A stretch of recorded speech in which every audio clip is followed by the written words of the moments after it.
setting that up because I've got Okay. good questions in my head. Now we're live, so now we're live. But we do have, I think we have those questions in the. Let's have a clap. All right, welcome everybody. That's so ridiculous. Okay. Hey, welcome everybody to the channel. Hey, Posh, let me get you the link now. It should be there live on the channel. Let me make sure. See if it's live. Yes, cool. We got it. I'll give you the link. Yes, so I have the link. Do we have it? Do we have a chat in this space? Thanks for your patience. Anybody who might be watching, let's see. We'll paste that in here. Oh, this is private. Best to send it to me over Instagram so I can access it. Although I suppose I could do it here, actually. Yeah. My bad. I could put it in the. Yeah, there's a private. It looks like there's a private channel. Let's try it out. Yep. Paste it there. There we go. Okay. Private. So it's pretty similar to StreamYard, except I'm caught in some fog apparently. You think you think that's no? Because if that would be applying to us too, no? I'm not sure. Like it looks like that on your streams as well, kind of on your channel. So it keeps gaslighting me into looking at objects to see is my room foggy, because it isn't.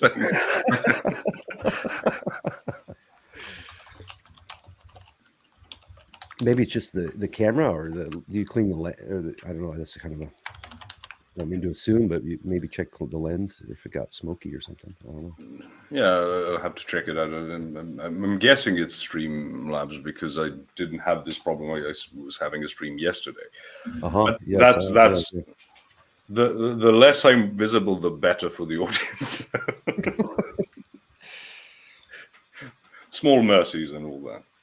We could just have a stream of a chain of icon images or something while you talk. Yeah, like a presentation. Yeah. Okay, we should start. Yeah, let's jump in. So welcome everybody to the channel.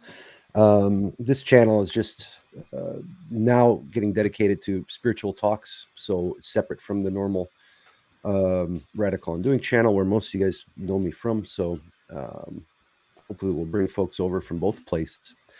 But for now, yeah. So the channel is now Theosis Spiritual Talks, and we're going to do another one. Some of you guys might have seen the talk before with Posh and Jason, and Jason and I, and Posh and I keep in touch, and we had some topics arise that I thought would be worthy of stream, and these guys agreed. So here we are. And Jason, if you want to kind of lead us into that, because it was you that initiated that most recent discussion. Yeah, so it's interesting how things just bubble up, and there's a time that comes where we need to have a further chat and more questions arise, more interesting tidbits and wonderings happen. So Garrett, you and I were touching on a messenger conversation around some topics that I was wondering about, and I'd even asked some Christian clerics in the last year or so these questions, and they sort of gave me, especially I'm talking about the Archbishop of Canterbury here in UK, and he sort of gave me some sort of diplomatic answer, which I'm not really kind of happy with, but I understand that also why he was answering it like that. So maybe here we can have a little bit more of a direct truth, and trusting that our audience can handle the truth, boy. And I actually have some questions that are very kind of burning questions, but also they inspire some other questions. And Pash, you were saying you're happy to respond to my questions, so yes, I'll look to make them as spicy as possible. You know, on the scale of 5, at least 4 chili peppers. So fair enough. Let's see. And the first this is interesting. This is interesting. I just want to make a quick comment. Of everybody I know on all sides of these, you know, I made a post, and it was ill-timed. I just want to put this in there on my Facebook. I was out drinking which happens so very rarely. And then if I end up on the Facebook, which is never a good idea, I made a post and I said something like, Islam is over or something like this, celebrate, and then it was just timed. I didn't do it on purpose, but it was timed with the Trump election. And then I was like, oh dude, all my like leftoid friends are going to think like they're going to map this onto the way they see it. Yeah. I'm making this comment like, yes, we've won. Now just get rid of them all, some kind of craziness. So the next day I wake up and I see all the comments on there and I was like, oh, that's right. And I have like local Muslim friends, just the guy at the pizza place who always treats me well. Never a bad moment with this guy, and he's like, what are you doing? and I haven't shown my face in there yet, I'm going to go over. I sent a message like, dude, I'm sorry. I took down the post. Even if I disagree about theological issues, this is definitely not the way I want to deal with it. And, so I hide your MAGA hat and replace it with that one. Like, oh no. And so bad idea as well, drinking. But that said, I don't have that kind of animosity toward any individual, whether or not how I feel about the theology. And I think that is a mistake to get into stirring up my own passions or when they're stirred up. And then having those kinds of discussions is very different than actually being grounded and aware and having some sense of fellowship with my fellow humans. And then on that basis, having this type of discussion, and it can get raw, it can get crazy. It can be full of disagreement, and that's fine. So with you two guys, I think this is fascinating to me. And of everybody I know, to be like the kind of the best people to have this type of discussion. So just wanted to mention that. It's interesting. Happy to know both you guys. All righty. Awesome. So first of all, I've actually come to realize in the last week or so that I don't actually know as much as I would like to know about religions, even like Islam. And it's just kind of constantly feel a bit peeved with myself that I don't know more. And there's not really kind of like a proper excuse for that. Yet there is, it's always feeling within me that it's kind of hard to break into understanding religions, harder than it should be. And I feel constantly like I'm relearning things. So for example, even in Islam, I was having a kind of quite a debate with a younger Muslim friend of a friend who's going for Umrah, which is not quite the pilgrimage to Hajj. And I was telling him Umrah is not required, Hajj is required. And he was saying, no, Umrah is required. And I was like, then I had to look up in the Quran and it does actually say Umrah is required. I didn't know this. It was like weird, man. Like I should have known this. But so I feel now bad, like I was kind of scorning this guy saying Umrah is not required, but it is. So these kind of things is like, I really need to study more. So with that preamble, please take all my questions as potentially sort of miseducated questions as well, okay? And so one of the things that first comes to mind is Jesus is a central figure in Christianity and even in Islam. Yes. Just in different kind of roles, let's say. But it's not just Christianity and Islam that a story like Jesus's story is present. There is at least one documentary which talks about basically the story of Jesus, the risen one, the Son, and 12 disciples, and all that kind of stuff, effectively being a rehashed ancient story from. Are you talking about Zeitgeist? Yeah, that sort of thing. Right. So to what extent would you say that Jesus's story is that rehashed zeitgeist story that has been kind of rewritten for the purposes of Christianity, or to what extent is that like complete BS and misinterpretation, propaganda, and spin and nonsense? It is pure propaganda, unfortunately. I could guess the documentary because it was pretty big, I think around 2010, and picked up by a lot of people like Bill Maher and stuff. But then you there's a channel called Inspiring Philosophy, which goes, example by example of compared to this deity, compared to the other. Like Horus is a big one. So it states, for example, born of a virgin. And the thing is, if you know your Egyptian mythology, Seth kills Osiris, chops him up, spreads his pieces around Egypt. Isis collects them, and the missing part is the one you need for procreation if you're a man. So she fashions one out of gold and brings him back to life just enough to sort of mount him and impregnate herself, and that's how Horus is conceived.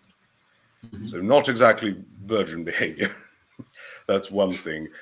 Secondly, like the idea he died, Horus died and resurrected. There's no story of Horus dying. There's no story of him having 12 disciples. So they just throw things in. And it's like Egyptologists would laugh at such claims. There's others like Mithras, he was born of a virgin. Like he came out of a rock. So I suppose if no one molested that rock, then the rock is a virgin.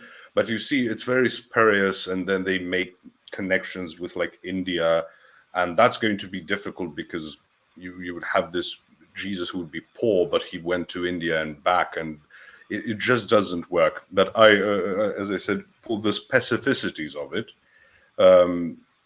because I can't remember all the examples that were given, but I can send Garrett the link to that playlist of comparing one to one with all the claimed deities that Jesus is a rehash of, including, as I said, Horus, Mithras, Dionysus, etc. It just doesn't work. And the second problem is all of this we find in the Old Testament, some of which predates even the connection with the Greeks. Obviously, maybe it could be through trade, but I mean prior to the conquests of Alexander the Great. So we could post that link in the description later too. I'll do that. Yes, that would also be useful for people wanting to see it. Inspiring Philosophy is a Protestant, but this specifically is more of a historical study than it is like a theological one, because they really reach for things, and I gave you some of the examples, but there are people in the like mythologies around the world who come back to life. But as far as Orthodoxy and Christianity is concerned, Jesus resurrecting isn't specifically about him being dead and then being alive again. There's a substantive change in what happens with the resurrection. The term itself, anastasis, isn't just to get back up, even though that's technically how you would translate it, but that's not how language works. A butterfly is not a fly made of butter, or a butter made of flies. This is what we call an etymological fallacy. The thing is that it's he ascends in these glorious forms, and we see him in the description after the resurrection, like walking through walls and stuff and closed doors. So he is substantially different than prior to the resurrection, and then he ascends. That's all part of the resurrection, not just being dead then alive. In Protestant circles, especially in what we call low church Protestantism, you mentioned having talks with clergy, which I suppose would be Anglican, the Archbishop of Canterbury, certainly. Although no one knows what Anglicanism is anymore. It's just a hodgepodge of whatever the hell is currently popular. But low church Protestantism is what you would mostly find in the US. There's a pastor, he has a church, and low church refers to lack of like a hierarchy, so no bishops and stuff. They tend to see the resurrection as sort of just proof of divinity. It's like a forensic proof. Well, if he is God, because you see he rose from the dead. That's a very limited thing, because for Protestantism, what's important is the death on the cross. The resurrection is just, part of the proof of that and fulfilling prophecies, where they don't have this whole idea of Christ rising in this glorious form and ascending to heaven as part of that. That's just sort of him, well, that's done, going back up again. So does that answer your question? I know I didn't go into every example. Yeah. I mean, it's almost like a warm-up question, just because I've been wondering about that, and I thought, because we live in today's world where there's a lot of well-produced stuff on YouTube that seems like extremely relevant and highly referenced and has gone viral. And obviously we can discuss it as to why things go viral, usually for some sort of wrong reason, and that thing is certainly made the rounds and been seen by a lot of people. But I always wondered that it's not really probably certainly there's not any correlates between the stories wouldn't be one for one, right? It's as that documentary seems to make it oh my god, it's the exact same thing. It's just not quite so simple and so easy. And people just run with it. I don't know. I saw it. I saw the original Zeitgeist. This must have been the early 2000s, right? When it first was coming out. Yeah. So maybe I've seen it first when there was Google Video platform that was the only one that supported long form videos, and then YouTube started supporting that. So and it was Jacques Fresco or something. Yeah, the guy behind it, who's interesting artist and stuff. But it was, okay, so yeah, go ahead. Yeah, so that question is put to rest, which I'm kind of quite happy about that answer, because if it was that simple, it'd be it's a bit. People really like knockouts. And those tend to rely on, again, just barely similar things, and then they explode them. Another one with Mithras is the sacrifice of the bull, and then they basically say, "Oh, they are eating his body," and no, they sacrifice a bull. So there's outright lies. I can't imagine someone making that many mistakes in a row. The old "don't attribute to malice anything that can be sufficiently explained by incompetence."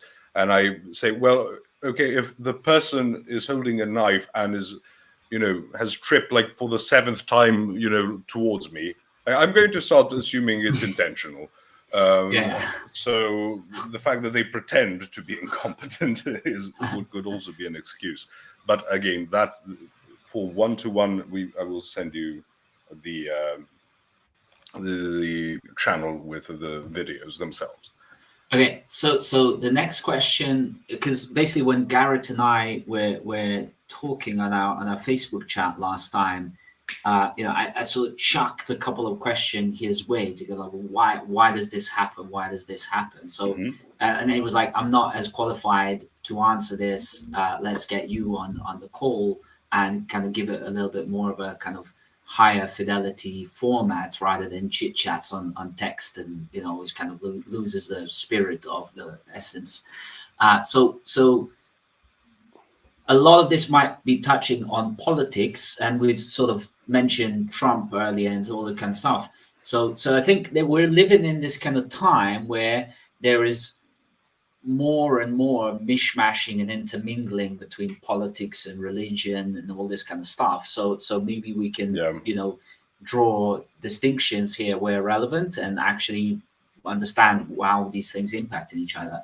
But my next question is really, what is to you the correlate between politics and religion, and specifically orthodoxy and politics and orthodoxy? Right. So there has never been a separation of religion and politics, because implicit in religion is ethics. And if you have any ethics, they will have to be implemented. And if you have any restrictive ethics, they're going to restrict certain behaviors. And ultimately, that will, start to clash with people who would like to engage in those behaviors. Sometimes that's more legitimate than other times, but, similar to how in Islam, you're going to have certain things forbidden. In Christianity, you have certain things forbidden. But also back in pagan days, you're going to have an expected type of behavior. So this is the broader answer. I'm going to go towards, answering how we Orthodox see politics. And there's an example of in the scriptures how when you have the Seleucid empire attacks the Ptolemaic Empire, which is Egypt, but ruled by Greeks at this point, the Ptolemaic dynasty, and the invasion fails. And because the Seleucids, they own Jerusalem, they own Judea at this point, and they sort of say, well, if our invasion failed, it means the gods didn't favor us. So someone did something to make the gods not favor us. And they say, well, these Israelites over here, they won't sacrifice to our gods. They refuse to sacrifice to other gods. So, what's his name? Antiochus IV Epiphanes goes into the temple, sacrifices pigs to Zeus. Right. So this is how they view things. They view things as, well, gods must be appeased, even just to keep their anger at bay, let alone gain their favor. So they can't tolerate this type of, from their perspective, atheism, and not, dealing or engaging with the gods in a prescribed manner. When we talk about the Old Testament, we have all types of laws and restrictions on behavior.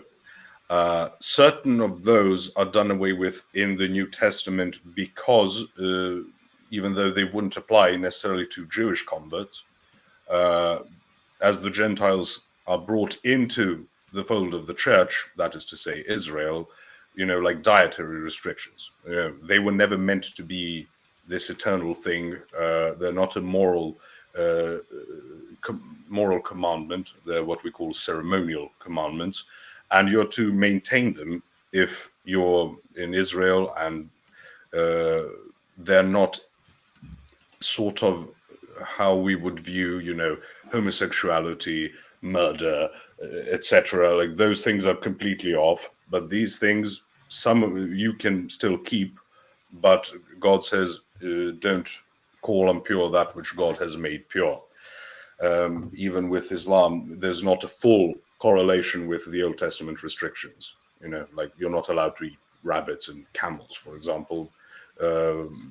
Christ says to the Pharisees, you pick out a fly, but you swallow a camel. That sort of saying. You're more than willing to break the rules, but then you stick to these minute things. And in the church nowadays, and throughout Orthodox history, we have this, I don't know if I would call it a system, but this principle at least, called symphonia. So the two-headed eagle, what it represents is that you've got the state, which would be the king or the emperor, depending on where you are, and you have the church. So they're separate things, but they're joined together because it's seen as the nation is seen as a people, not just a collection of individuals. So you have this organizing principle of symphonia where the church does not have secular power, nor should it. And the king does not order the church around. We have examples when they tried to, and it led to persecution of, bishops, killing of clergy, etc. So much more difficult to control the state than it is to control the church. But we see it as the church is not there to, tell you what to vote for and not vote for, as far as taxes are concerned, as far as certain aspects of, like environmentalism and whatever. Like the church is there for the spiritual aspects of it, and will resist, like the Orthodox Church in Serbia. The patriarch says, yes, we are against same-sex marriage. He obviously says that but he doesn't say, and if we should all rise up and overthrow the government if it does so. No, the church organizes what is called the family procession, and people walk around with icons and emphasize, like in the first row you have like the clergy, and then you have like the women who are pregnant, walking with their husbands and children. So it's seen as like a counter signal to the idea of a pride parade. So that is how we see it. It's not there to deal with the minutiae, because if it does, it's going to corrupt the church much more so than it's going to heal the secular government. And bishops can't just order people executed. They can't just... In Catholicism, it's a bit different. They view the Pope as above even the emperors in terms of secular power as well. So I'm emphasizing that as a contrast to Orthodoxy. So it can get involved, but it tends to really, really, really avoid it because it's not their purview. And someone asked me on my live stream on Friday, like, why doesn't the church get more involved, when you have certain things? And I say, the church could get involved. What would happen? Immediately, the party that's in power is going to say, well, there you go, the church is serving its own interests instead of worrying about God. And then the opposition parties, a lot of whom are going to be very unpleasant, let's be clear on that, are going to say, well, there you go, the church is on our side, so now the church is associated with rather not particularly praiseworthy individuals and groups.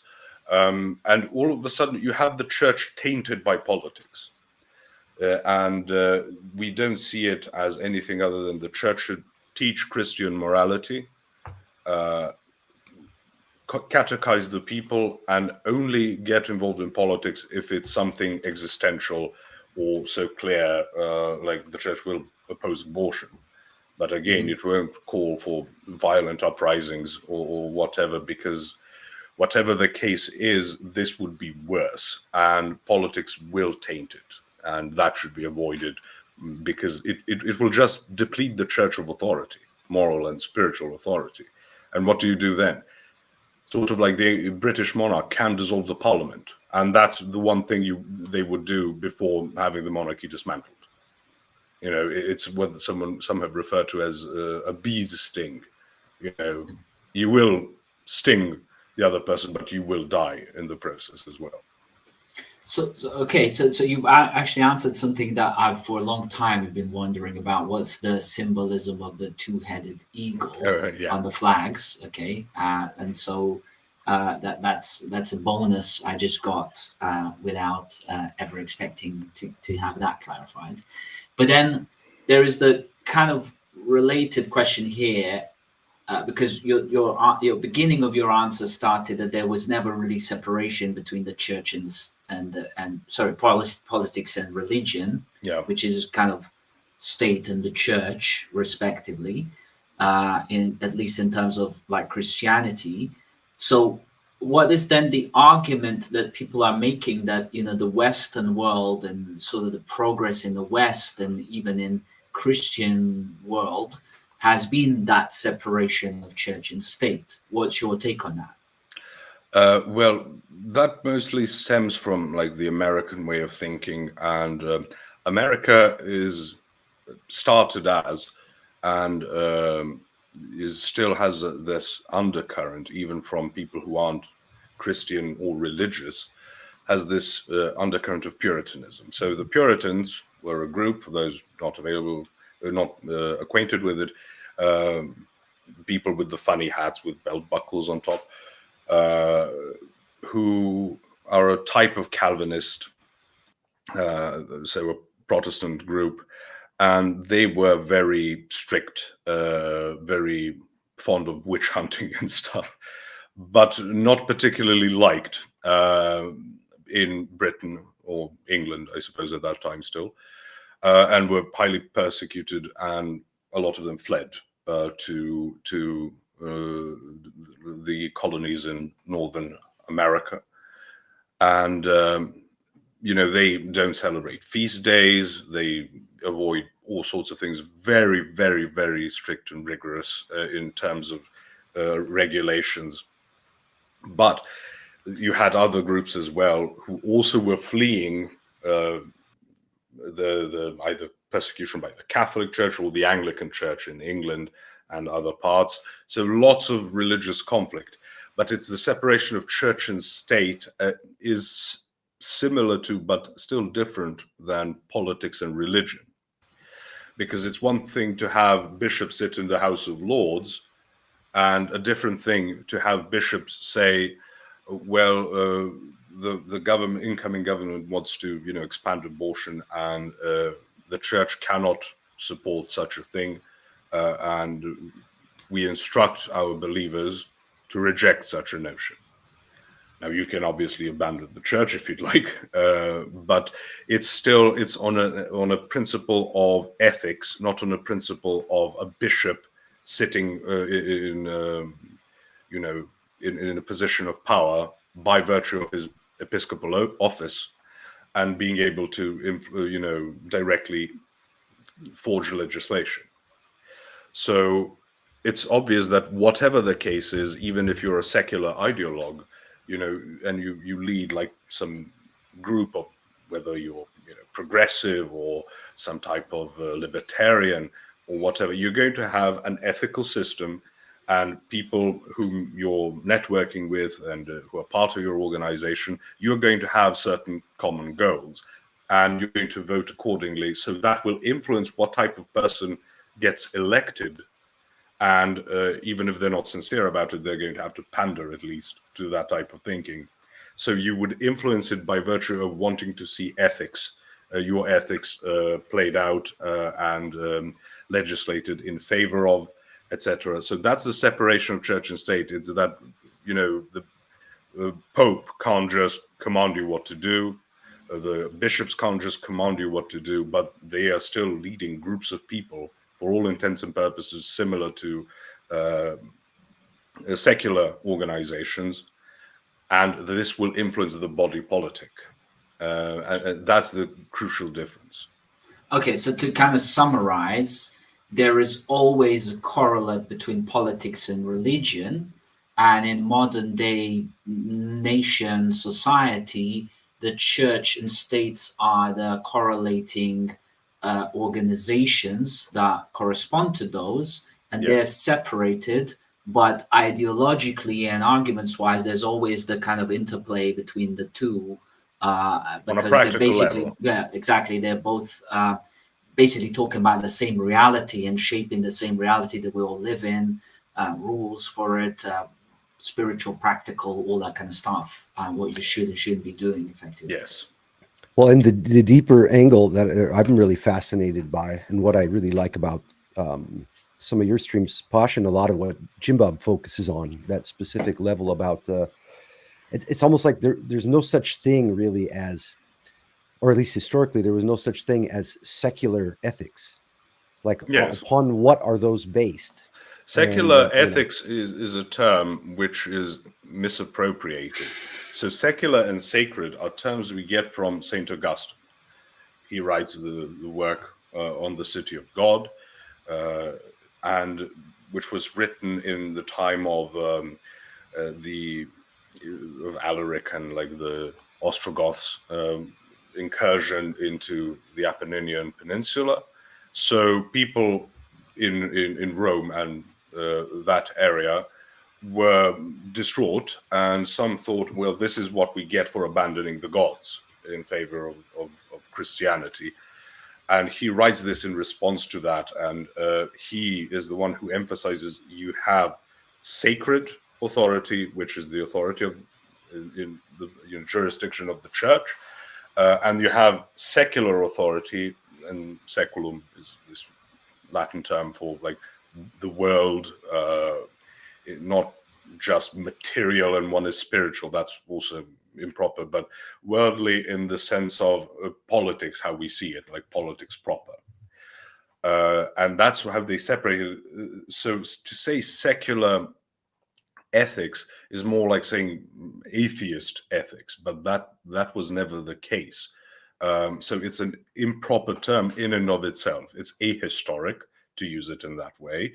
But also they are trying to avoid saying atheist ethics, because that really puts things into focus, and then you start saying, well, what atheist ethics? You just believe, we're bags of meat and whatever. And all of a sudden, if someone wants to, prick the other bag of meat, all of a sudden you have a problem with it. Well, that's not how you view things. You're contradicting yourself. But as I said, a lot of this is just improper use of terms. And when they say your separation of church and state, so you shouldn't, be against abortion because that's a religious thing and keep your religion out of it. I can just say, well, you are pro-abortion, and that's an ethical position. It stems from some ideology you've got, whatever it is, anti-natalism or feminism or whatever. And you're not going to tell me you picked it from the feminism tree out in nature, or mined it from a vein of anti-natalism and humanism. You have this belief system. If we're talking about keeping belief systems out of ethics, then there's no ethics. And isn't that fascinating though? But they'll make it about a war on Christianity. Oh, you can't. How are you going to mix these religious beliefs with government? And then exactly they're doing the exact thing. But our beliefs are not religious. Yeah, but their beliefs are obviously true. Yeah. Ours are just the facts, like we come from monkeys, and you can kill your baby. It's fine. Everything's fine. You're from Minnesota, right? Yeah. Beautiful place. Yeah. Oh no, this would be Michigan, wouldn't it? Not Minnesota. So I'm racist against the northern states. But you have like parts of Michigan which are majority Muslim, and then they institute like anti-LGBT legislation, and then the progressives don't know what to do with it.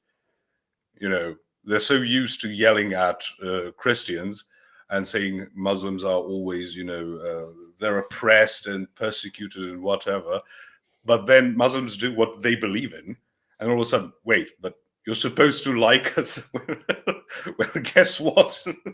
It's a very patronizing view of a religion which has its precepts, has its restrictions, and obviously, if they get into power, they're going to push for their ethics.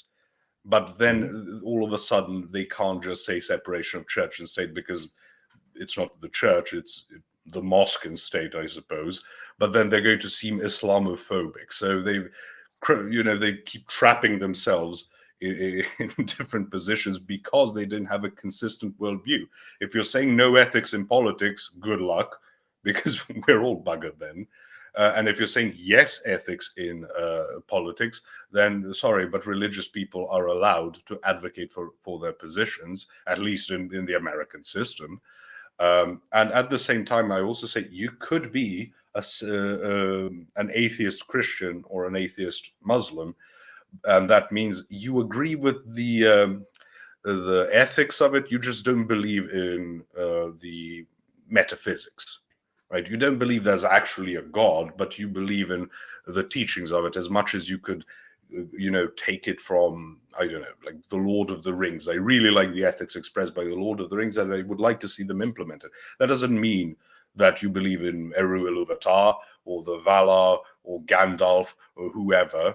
But if it is influencing what you think should be done, you have a right to advocate for it. All right. Well, that's comprehensive answers. They're actually clearing up a lot of the kind of nuances that I didn't really know about or have reached in my own thinking. So in terms of just kind of like more as a quantitative answer here, which religion would you say is the most tied up with politics these days, like out of the big ones? And maybe even you can split up like something like Catholicism and Orthodoxy, like maybe we can count them as two rather than one, rather than just kind of giant Christianity, because it's so big. So out of maybe the three big ones, like Orthodoxy, Catholicism, and Islam, which one of those three, or how would you rank them in terms of the interplay of religion and politics today? I would say Islam is the most tied up, and I can speak on it after this. Now, Catholicism or Orthodoxy both have sort of stepped away. it's rather unfortunate in a lot of senses, because there's no reprimand for misbehaving politicians who claim to be part of the church. To give you an example on Catholicism in the US, people who would have supported abortion would be what they call ipso facto excommunicated. So you don't even need to be excommunicated formally. This is such an egregious thing that you are, excommunicating yourself. And then they refuse to deny communion to major politicians who are pro-abortion, people like Biden and Nancy Pelosi and whoever. In Orthodoxy, the church basically, has, in Russia, it's a bit different, but even still not that big on it. So Orthodoxy has pretty much stepped away and only interferes when it's matters that contrast with basic ethics. And they still allow for people to take communion, which they shouldn't if they support things like abortion and stuff, or have shown themselves to act in an immoral manner that warrants excommunication. So because the churches are on the back foot, I'm not sure whom I would rank second and whom I would rank third. I suppose that just by virtue of its influence, the Catholic Church would take the technical second place, but that's by no means, substantive. As far as Islam is concerned, Islam has the idea that it has no clergy in the sense that Orthodoxy or Catholicism or High Church Protestantism has clergy. It's more like the Low Church Protestant, where you have these people who go and get educated in Islam, and they lead the prayers, etc. But they are not clergy in the same sense, because there's no such thing as like sacraments or like sacrifice proper. There are things like rules and regulation and how things should be killed, but that's not like burning stuff at an altar. So it's different. They would leave circumcision, etc. Sort of like the rabbis, right? The rabbis aren't priests. Rabbi means my teacher, basically. So that's what imams do. They instruct people, and they are leaders in terms of ceremonies. The head of the Islamic religion would be the caliph, technically. You're Sunni, right? Yeah. Right. So you would have, like, Muhammad obviously would be the first one, and then you get the four rightly guided caliphs, right? And then, even after Muhammad dies, you get the Shia-Sunni split. So because this was normal back in the day, the pagans would view their emperor or king as a god emperor, he's like a divine being, basically. So he's the connection to the to the realm of the divine. That's not how Islam sees it, but I'm saying you have that full intersection of secular and sacred. As far as the Islamic teachings are concerned, the caliph is at the head of the Ummah. And then obviously when things expand and start breaking down into multiple jurisdictions, there isn't one mega caliph. You're going to have different authority figures. So even though you would have places like Turkey, like a lot of majority Muslim countries which don't have like a Saudi Arabian government where you have literally a king at the top, you have parliamentary ones. So then in those places, the Islamic authorities would still be in a similar position to what the churches would be in Christian countries. So, but it is the one with the strongest tendency of the three to directly take over politics, and because it's part of the creation of the caliphate and establishing the ummah as like a singular entity. Yeah, it's a lot of kind of aspects to all of this, right? Especially when it kind of expands to a lot more global reach, and there is all sorts of different regional interests and interplays and ethnicities and previous sort of traditions and sort of religions. And the different aqidas, so sort of like when you say Sunni, that can encompass multiple things, right? It's not all the same exact thing, because you have disagreements in terms of theology, and there's when we have orders in the Quran regarding how to deal with the non-believers, it's not always the kafir, it's also the mushrikun, right? It's the hypocrites is often translated, but basically heretics. Lots of debates have been going on in the online sphere because the people who are pretty popular in the English-speaking Muslim world are the Salafis. They call themselves the traditionalists. They're not very fond of philosophies, and they see that as perverting the word of Allah. But then there's a pretty solid debate I saw between an Ismaili, who are Shia, like a sect of the Shia, and a prominent Salafi, Athari, whatever you want to call them, Da'i. And the conversation, you can see that it's not the same thing. So it's similar to how we split into Christianity can be split into Orthodoxy, Catholicism, and then Protestantism, and then Protestantism into different things, etc. So that should also be borne in mind. If you are Islam is not a singular entity, and that's going to break down into jurisdictions like it does in Christianity. It's not just a monolith. Yeah, so and that's also very interesting of all these religions, that there are these, as you refer to them, as sects or denominations or like splits and branches, right? And it just gets sort of weirder and weirder. Sort of like unwinding all of that is pretty interesting to me on some level, and then also like kind of like a mind F in the process. I don't want to swear. I'm trying not to swear, being good Christian Muslim, etc.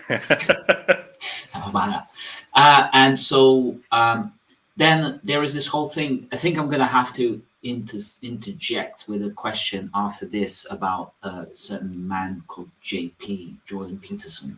But it's leading up to this. So my next question is, are Christian values the backbone of modern day West? Not really. So what you get in the West, and people like Jordan Peterson, is that they are what we call classical liberals.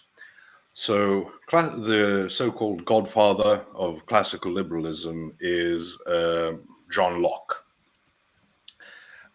spelled L-O-C-K-E. So just to make sure people don't think it's John Locke, it's John Locke. And he sort of bases things on the scriptures. He was also, he had to flee England, but he took these things and brought them in a very philosophized manner, like you own your own body, right? Therefore, you own the products of your body, and you have these rights that were granted by God, etc., etc. And that's how you get to what we would call classical liberalism, right? Even though he said that atheists should be expelled from the nation because their word has no meaning. Not the most liberal of persons personally, but for his time, definitely radically liberal. And he bases it on, the idea of being made in the image of God. So we should respect others, and he brings it to a point where other people just take over. Humanism, which arose from basically this type of thinking, is just taking that thinking and saying, well, yeah, but there's no actual God, you know. So that is what is the basis of what we call Western values. And they worked pretty well while you had the majority of the populace be Christian, because there's a certain self-restriction you impose on yourself, you know. And many, you know, American founding fathers wrote about the fact that the system is expecting of the people to be moral, religious people, and not having to have a thousand, you know, laws dictating what should be done in very minute things, because that means you need a bigger state, you need jurisdiction of certain branches of the state, etc., and to deal with the ever-growing criminality. But then also the restrictiveness of Christianity gets torn up as time goes on. Well, why can't we, you know, have cannabis? Well, why can't we have cocaine? Why can't we? You know, it keeps increasing and snowballing until it buries the very restrictiveness of religion that it relied on keeping the excesses of human, you know, desires at bay. And then it could be juxtaposed with, I mentioned the Puritans, like the over restrictiveness, or at least like the draconian responses in your restrictiveness to sin, where you would you know, brutalize people for small infractions. So that's the play that is at hand, and why we got to where we are today. So it's not from Christianity itself, but it does rely on certain things like being made in the image of God, love thy neighbor as thyself. There is a basis of it, but it gets taken in a direction that isn't biblical. Garrett, this is where you and I need to learn English better, where it says brutalize people for small infractions. I mean, what a phrase, right? It's like 30 years living in UK is like wouldn't even come to me like in sort of in a dedicated writing session, let alone just like on the fly like that. So but we would spell brutalize with an S, and he would spell it with a Z because he's a Yank. Yeah. It's okay. It's okay. We can forgive him that, you know, like an occasional Z here and there. And, well, actually, Z has become a very controversial letter. Oh yes. So can't. I was going to say like no occasional Z never harmed anyone, but then so like there we go. You know, it's like shit. Okay. Right. So my next question was then around this whole thing. Like the only reason why I don't like to mention other people, especially like the living people, like as a thing that's not really that relevant. But the only reason why I mentioned Jordan Peterson is because in many respects he's managed to use a lot of psychological trickery and, you know, methodologies that he is pretty well versed at to effectively become a global, you know, mouthpiece for something. Okay. And actually I spent days trying to filter out anything to do with Jordan Peterson out of my YouTube feed. And no matter how much I do it, it always pops back up like like Japanese knotweed, you know. Kudzu, like the kudzu in the South US. You know about that? Just for those who don't know what Japanese knotweed is, it's basically weed that can grow through concrete and destroy entire houses. And if anyone's found to have this in their house, it basically drops the price of a house by like 3/4.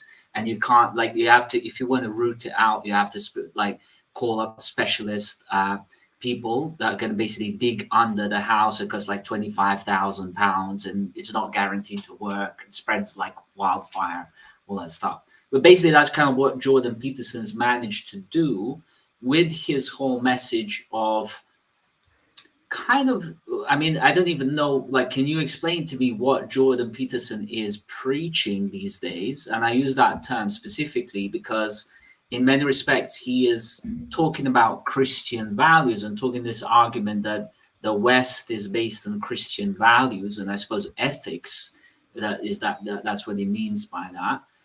But then he himself would not express himself as Christian. So to me, like, I mean, I barely, even though I think of myself as Muslim, however bad Muslim I might be, I think of myself as Muslim, but I don't go out there sort of like defending Muslim values, right? Even though I'm Muslim.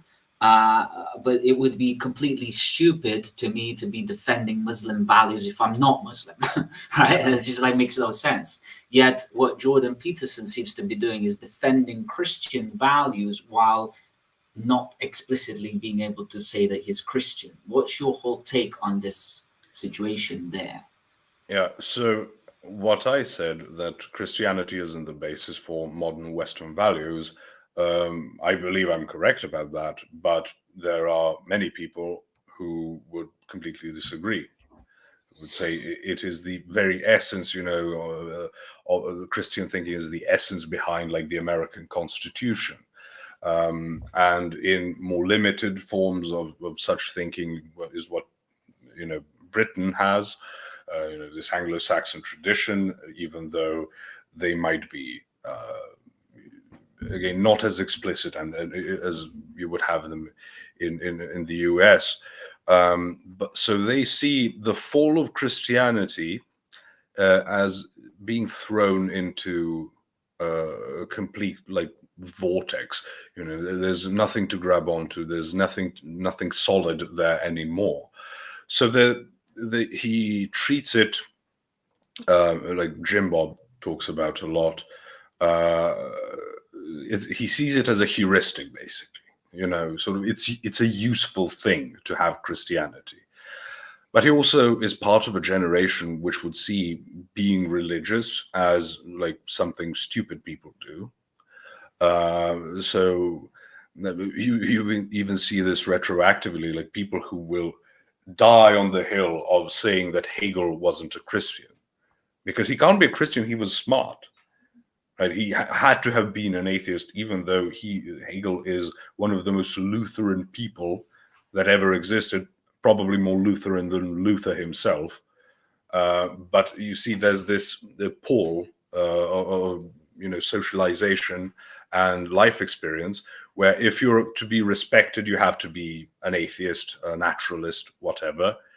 If you saw that conversation with Richard Dawkins, he just keeps imposing these like interpretive schemas onto the Bible. Oh, you see, it explains the principle, but every time he's asked, "Do you actually believe that happened?" He's like, "Well, I don't know. Is Raskolnikov real?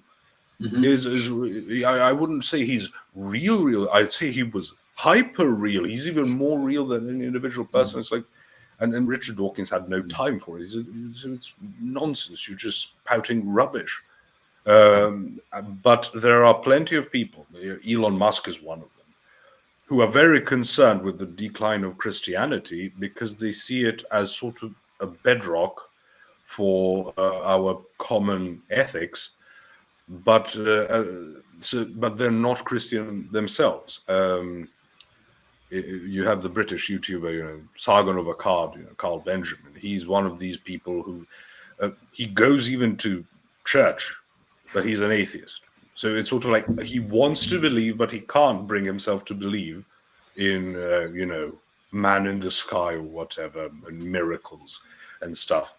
So I think a lot of it has to do with the concern of the consequences of it dying out, and that being contrasted with being trying to stay true to what you actually hold to be factually correct.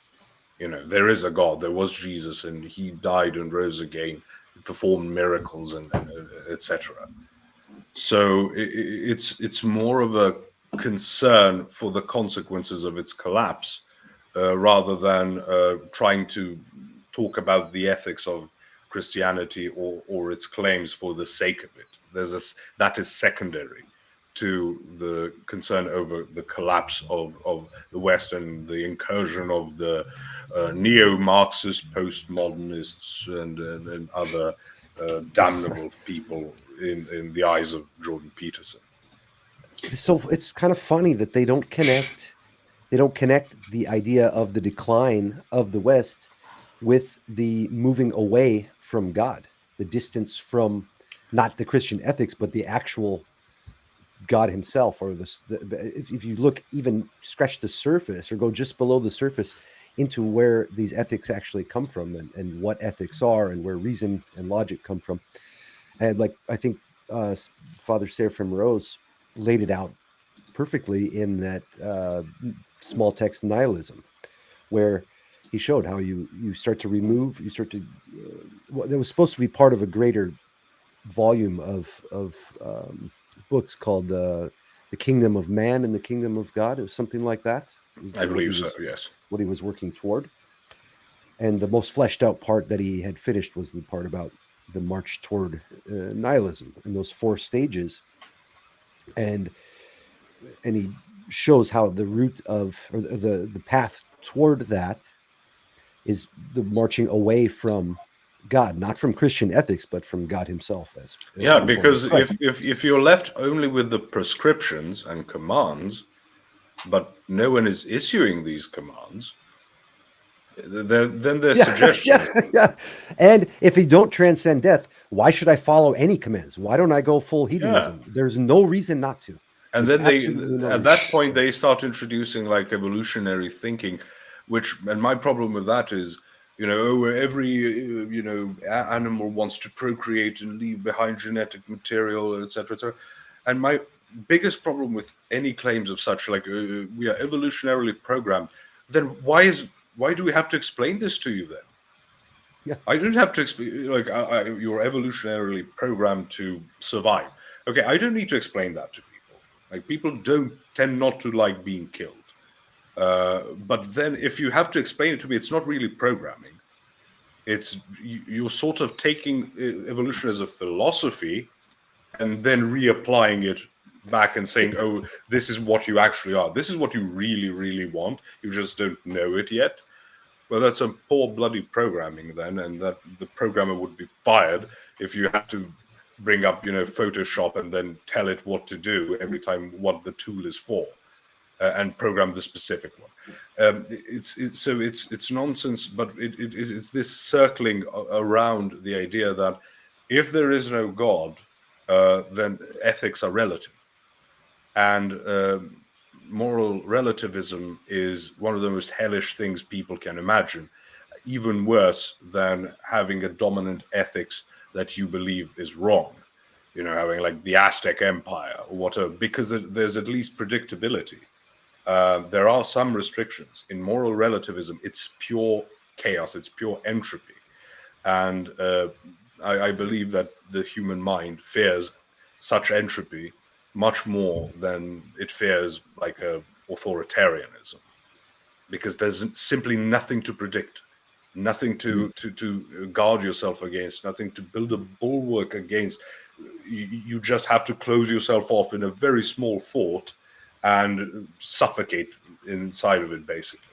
That's what they are fearing, and they're flailing about. That's why nothing they say ever makes sense, other than in like an immediate context, that if they're talking about some event. So can I because one of the other things now, a lot of the conversation that I had with Garrett on the chat is flooding back, and also some things that maybe like prodded my buttons, right, where Garrett dared to send me a picture of a book that he was reading, and it mentioned Ken Wilber, one of the modern philosophers that's come up with a thing called integral meta theory of everything. So trying to map out the nature of reality, putting into it all these kind of things that we've researched as humanity so far, Just a moment. transcending. Sorry to cut you off. I just wanted to share with people. I was reading the book Seraphim Rose, His Life and Works, I think by Father Damascene, which is an excellent text. It's super expensive to get the physical copy of it, but the Kindle one is like $20. Anyway, I was reading that, and he started mentioning, in context with the nihilism discussion, which I wanted to share with you, that I felt like, because we know each other via that integral community, sort of peripherally. Yeah, so then basically, to me, like I've never been a person who has kind of been a fan or a follower of another human, but I like to hear and see and read what other people think, and then see, if that checks out in my reasoning and so on. So and then that's, I suppose, process of learning, right? You can sort of hear everyone's opinion and just sort of see if it makes sense logically. So I'd say, I like integral theory and meta theory as a way of at least sort of navigating reality. Ken Wilber, as many people has his own kind of flaws and superpowers in some sense. So that's that. But one of the things that certainly in integral meta theory, I will talk about the spiral dynamics and sort of correlating all of this stuff to, well, there's the spirit and there's the ego and all this kind of stuff. So although we think of religions as spiritual guidance, right? One way to think about human condition is that effectively ego is equivalent to the devil, right? And the spirit is equivalent to the soul. And let's say spirit and soul are pure and ego is impure, subject to all this kind of smoking, drinking, hedonism with a Z, American one, where you can do you drink some Percocet and then you do a line of cocaine on top of that to bring you back up or something like that, and then go like, yeah, let's go party, something like that. And so the ego is like the fallen one, the fallen angel, and the soul is the thing that's kind of wanting to rise up. And there's the kind of continuous and ever-present arising or self-actualization of the soul, and the ego trying to bring it down. So if we try and work on increasing and improving our egos to allow for the soul to come through and do what it's naturally been pre-programmed by God to do, then we will become like the best version of ourselves. And ultimately, in the process of ego self-development, or as like Americans call it, self-help, right? Self-development, self-transformation, etc. One of the things that ego can do, or you can do this in meditation, is to go through ego death. Okay. So when the ego dies, what you're left with is I amness. And sometimes Ken Wilber will describe this I amness before the Big Bang. Whatever is left when you sort of dissolve the ego completely, you're left with pure spirit self. That's it. I am. So Jesus said, I am. And therefore, the people who would be like real spiritual gurus would be the people who would dissolve the ego and let go of that. But actually, it requires a lot of ego development to sort of realize you don't need this thing, to then let the soul and spirit speak through.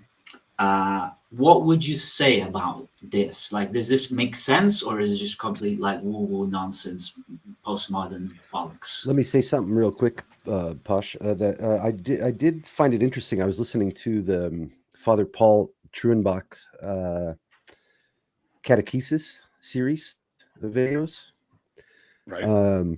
Just to kind of catch things that I didn't get on my journey into the Serbian Orthodox Church.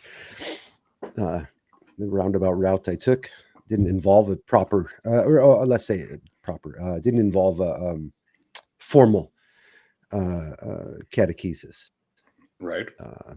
But received much of an informal and on the let's say street level, which is elevator pitch. Yes. But anyway, he was using the words ego, and he actually used the phrase ego death. And I kind of thought, like, it caught me off guard a little bit to hear him in his role talking about that. Now, maybe that was proper for the audience who he's talking to, because he knows they'll be familiar with those terms, especially in the US and people coming from Protestant backgrounds and some New Age backgrounds possibly. Right. But I did find that interesting, so I wanted to mention that it's not exclusive to the way the Orthodox guys might describe it. Yeah, and so just one more tidbit, that the idea here that once you go through an ego death, you are effectively then resurrected as a person that's very close to God, if not kind of really being one with God. Okay, like God within, as opposed to God somewhere out there where I'm chasing it in the sky, blah blah blah. And so then it's a very profound newborn kind of life that one leads. So therefore, a way to understand Jesus's journey would be to understand it through that when Jesus was transcended, right, and was reborn, there was actually an ego death that he went through, and then came back or reappeared again as a new man that was a lot more pure and present with God within. So to what extent would you accept that as a kind of way of looking at it, or is this complete woo-woo nonsense? Well, it doesn't deal with the actual fact of death that we're facing.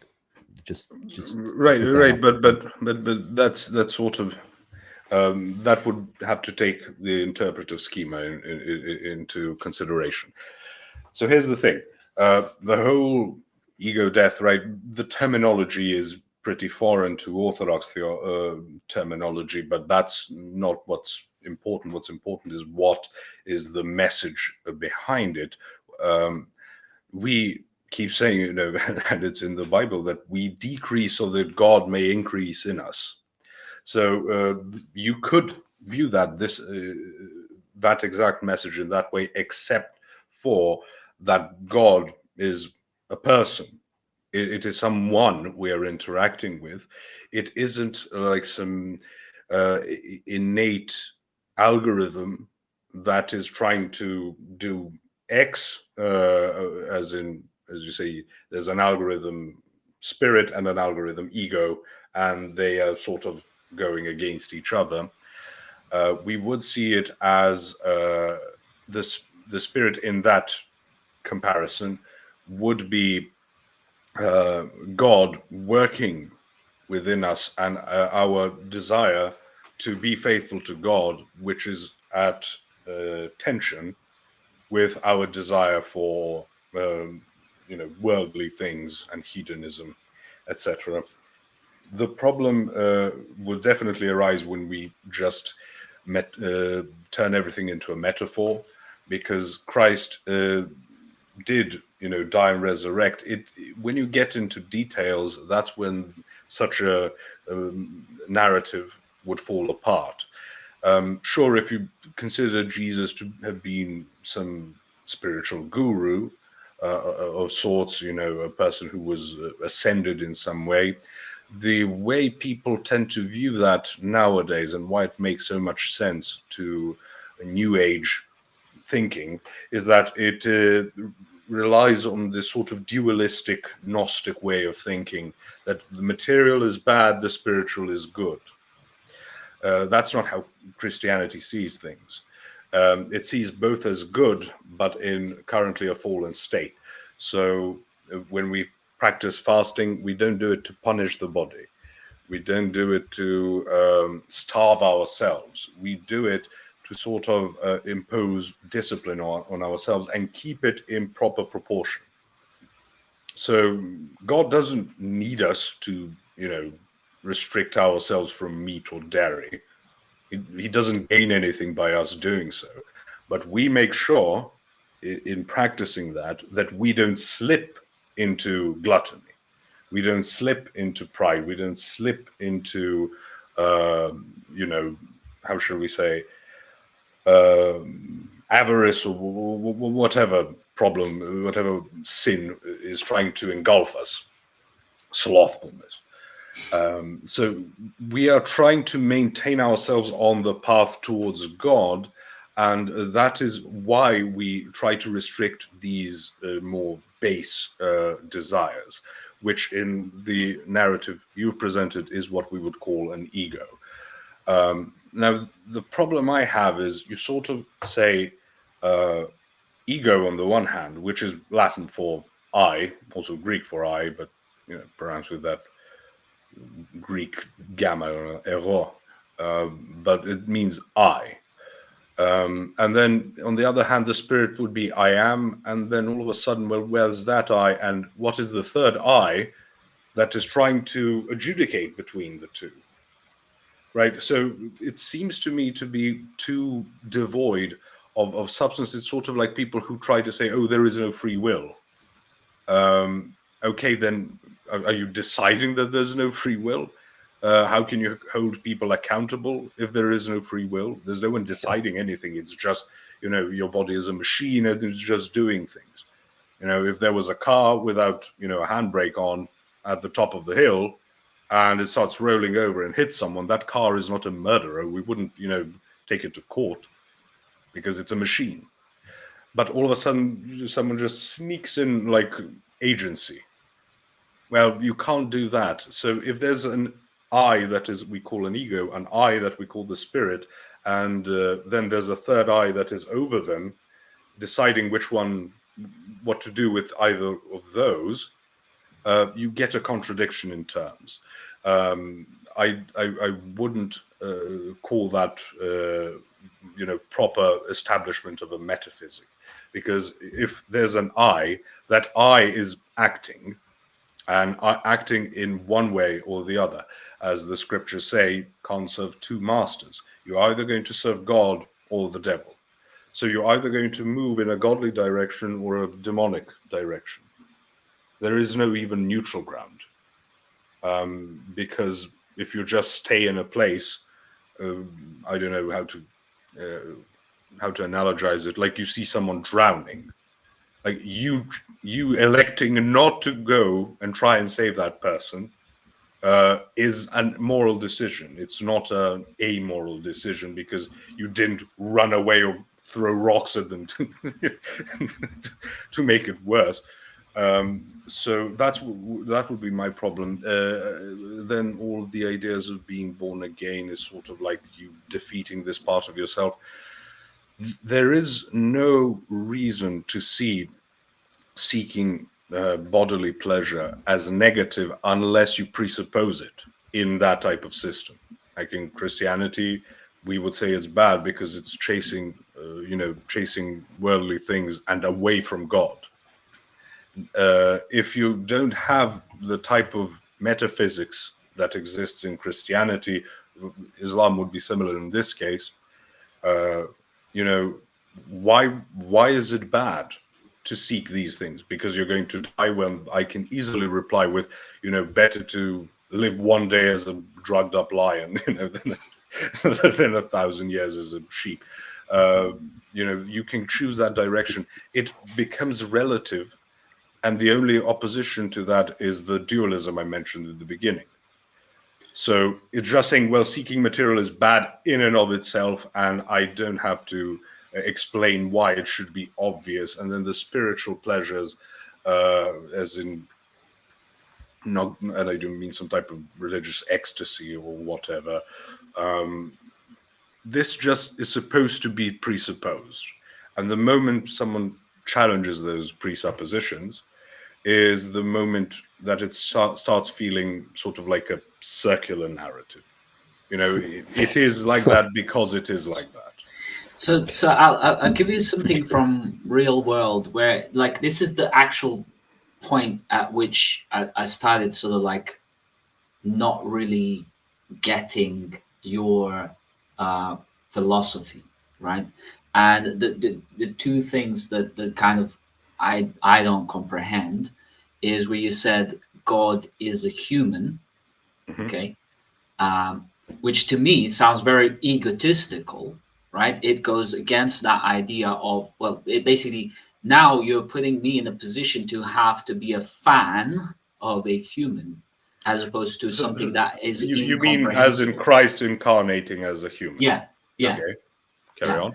And the effectively the tripartite nature of Christian monotheism, to me, actually makes sense to have the third in this context, because if there is the ego and the soul, you would want to have a third aspect that is a overarching adjudicator over that, which I believe would be my understanding of Christianity, that there is the in the name of the Son, the Father, and the Holy Spirit. So let's say the Son is the ego, Holy Spirit is the soul, and the Father is the one sitting above all that, adjudicating, right? And it would be the one that the Son was praying to when he was pinned on the cross, right? So who was Jesus praying to when he was on the cross? Right, the Father. The Father, right? So it's a higher order principle than the Son and I suppose Holy Spirit. So what I was saying, so first of all, saying tripartite, we would have a problem with that term, but I understand what you mean. So there's three aspects. What I'm saying is there's three aspects in Christianity. I get what you mean. So the fact that technically we wouldn't use the term doesn't mean I can't get where you're coming from. What I'm saying is that I wouldn't compare the Trinity to what I was talking about. So we would say we have a tripartite nature, body, soul, spirit, right? That's the classic exposition of anthropology in the Orthodox sense. Do you mean body, soul, spirit, or body, mind, spirit? So, and I can't remember if we talked about this last time. We might have, but basically you've got the body, you've got the material aspect to you. The soul would be sort of the life force. And then the spirit would encompass what we would call the mind, more or less, like the nous, as we call it in Orthodoxy, using the Greek term. Okay, so spirit is the mind. Okay, interesting. Not exactly, but sort of. Like it would encompass the mind as we imagine it. And that's the spirit would be the organizing principle of the two, sort of like the soul just means life force, okay. When we say in our terminology. So unfortunately we mostly have a Platonic idea of what a soul is, sort of like a ghost thingy that is trapped in the body or something. But that's not how we see it. That's why in the languages you and I would speak, we say životinja, right? Život, and that's analogous to how we say soul. In English, you say animal, and that comes from the Latin anima, which means soul again. Or in Greek, it would be psyche, right? The psyche. But it's just the life force, the presence of something that animates the material, and then the spirit, the organizing principle above all of that is what gives us like personhood. We are in control of all of this. I don't know about you. I always got freaked out as a child. It was like, how am I moving my fingers? Like, what's happening? And that's the soul being, the spirit, the organizing principle of this animated body, moving things about. But at the same time, it's I see these things as very closely intertwined. Then we wouldn't say it's parts like you're 33% this, 33 the other, etc. So what I was challenging in what you were explaining is sort of saying, what are we talking about? Are there like two forces within us, and then the organizing principle? Because the term ego just means me or I, and I have a problem with that there's three I's there. And if we're talking about just there's a tendency for X and a tendency for Y, and we should prefer X over Y or vice versa, I can understand that. but the way it's phrased makes it seem like it's just a given. And then I would challenge the givens in that sense. So that's not what I'm trying to say about why I believe it's disanalogous towards like the Trinity. Yeah, I mean, but the thing is, your argument was also that either man is moving in the direction of God or the direction of devil. Yes. And actually, the observable reality of most people is that while I'm trying my hardest to be a better Muslim, Christian, Buddhist, Jew, whatever, okay, Zoroastrian, Right. at the same time, I'm being pulled towards the cigarette, the bit of alcohol, a nice girl down the road, watching a bit of naughty stuff on TV, etc., which is the devil's way, right? So it's a constant battle between these two, and also, if we look at the lives of both Muhammad, peace be upon him, and Jesus. Like Jesus had to go through baptism, which is some sort of purification. So there's a kind of like a process of further purification from who he was before that. And it was done by another man who was kind of holier, I suppose, at that point, to have the kind of the skills and the rights to baptize Jesus. Okay, let me address that quickly before I forget, because it's a very important point to make. St. John the Baptist says, I baptize with water the one who's coming. I'm not worthy to tie his sandals, and he baptizes with the Holy Spirit. Throughout the life of Christ, we will see him do things, and in fact, he does the inverse when he sort of does things, by which I mean when he is baptized, he is the one who purifies the water, not the water purifying him. But he is establishing that as the principle for all of us. When in the law of the Old Testament, if you're touched by a leper, you are considered unclean. But when he touches a leper, the leper is cured. He is the one who is rendered clean. So Christ being the principle, being the logos, of the word of God, including in the Old Testament, that's a separate conversation for now. But he is the Holy One, so he is the thing around which everything is organized.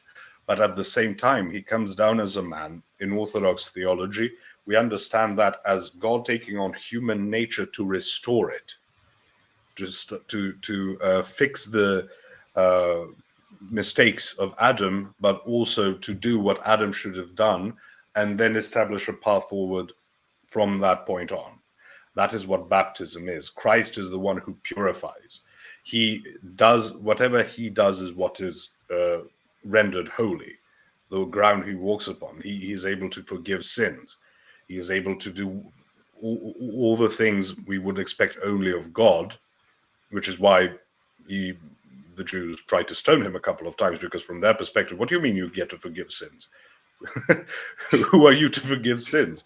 And that is the thing. Or in the words of Greta Thunberg, how dare you? Yeah, exactly. So we have these Gretas in fancy clothing, wanting to stone him because you're taking this a bit too far.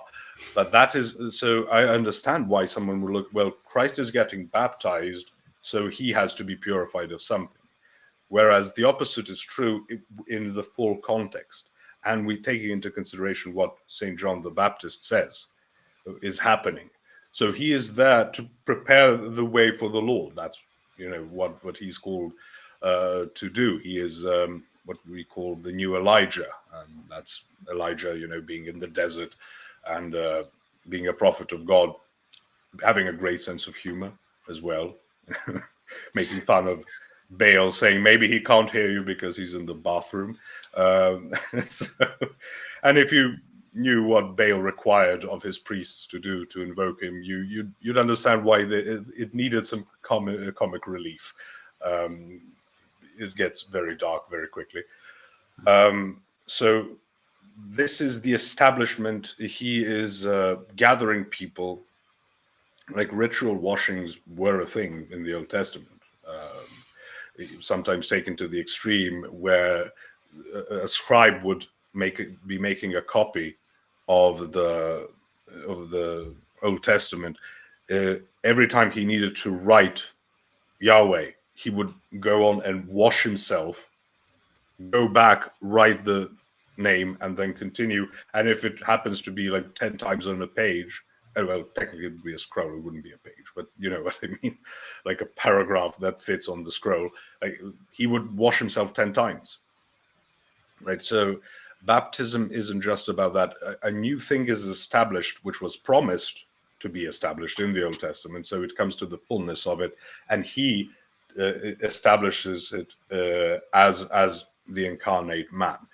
Obviously, like within Islam, God can do whatever he likes, but he chooses a way of doing so, right? So going all theoretical doesn't really help that much, but that is the essence of things people misunderstand about if Jesus is God, why X, Y, or Z.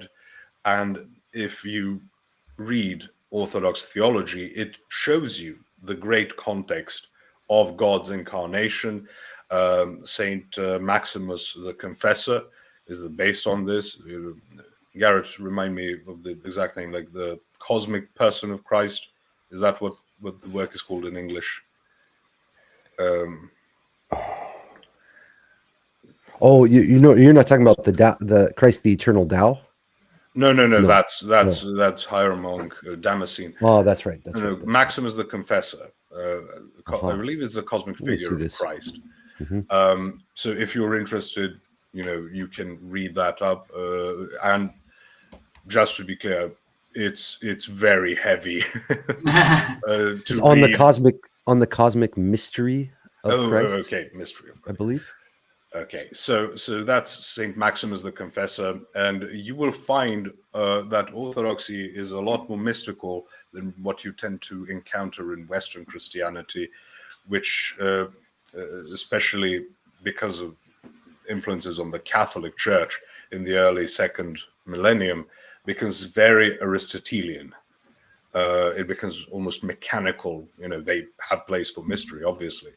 I'm not saying that they're atheists, but, you know, except that there is a God. No, but it becomes very mechanical in how they think. Whereas in Orthodoxy, you will see this thing like time is at play itself when the scriptures say the lamb that was slain before the foundation of the world. It is a temporal before, so it's not like before, like I stand before you. No. So the death of Christ is also considered out of time because he himself is out of time. But how these things bleed into our reality is how we experience them. It's how we interact with God's activities. His love and mercy and our prayers themselves are interacting with something atemporal. This would be the same in Islam. Allah is uncreated and he is not bound by time. So when you're praying, what is that doing actually? If it's timely, how does the timeless interact with that which is bound by time? It is this grand mystery of things, and the incarnation of Christ, it has this ripple effect in temporality, but it is ultimately not bound by it. I went on a bit of a tangent. I mentioned mysticism. But it's kind of interesting, because if I was to put myself in the skirt and high heel shoes of some sort of postmodern, you know, person, right, in US, let's say, and you know what they would be waving their flags about is to say, I hate the patriarchy and the bearded middle-aged or old man in the sky, right, that's telling us what to do, right? But in actual Christianity here, we're talking about Christianity, whether it's Orthodoxy, Catholicism, etc. It's actually the most of the talk is about Jesus being the God, or God incarnate, and so that sort of like man in the sky is almost never mentioned, or the father figure, right? Principle or idea or God. I understand that to be God, like equivalent to Allah in Islam. Right. That's almost never mentioned, right? It's like if I'm Christian, I'm basically praying to Jesus. Right. So, Well, but though in the prayer we do the prayer, one of the prayers we say every day is the Our Father who art in the heavens, hallowed be thy name. And Yeah. then So what? But my question is, what is that Father in Christianity? What's what's its role? here's the what we talk about, what we call monarchical Trinitarianism, to distinguish it from certain other explications, which we consider to be modern and not, not in line with biblical teachings or with the teachings of the Church Fathers. The Father is the head of the Trinity, and he is what we would call God proper, or God ase, or in Greek terms, autotheos. And then because he begets the Son, spirates the Spirit, they are God because they are of him and share his nature. But one way to phrase the Trinity is Father, Son, Holy Spirit. Another way to phrase it is God, the Word of God, and the Spirit of God. So the Father is the source of all things, including the Son and the Spirit, but we wouldn't call them created because they share his uncreated nature. And everything we see playing out in the world, like at the beginning of Genesis, we see God speaks the world into existence, and this is the Spirit, broods over the waters. Sometimes it says like hovers, or some other term. The proper, most accurate translation of the Hebrew term is like brood, sort of like a hen would brood over her eggs. And what we see is how God acts, like Father, from the Father through the Son in the Holy Spirit. So there's like a chain. And when Christ says, no one has seen the Father and lived, but he who has seen the Son has seen the Father. So our prayer or worship of Christ is also the worship of the Father. It's also the worship of the Holy Spirit. We wouldn't separate them ever, in the sense that worshiping one is not worshiping the other. So when we talk about the Old Testament, we have the angel of the Lord who is worshipped, right? He says, "My name is in him," and so he is to be worshipped. He appears in different contexts as an anthropomorphic entity. So he holds a sword in one event, and when people bow to him, he doesn't say what angels usually say, "Get up, I am but a servant." So he's not rejecting the genuflection and the veneration.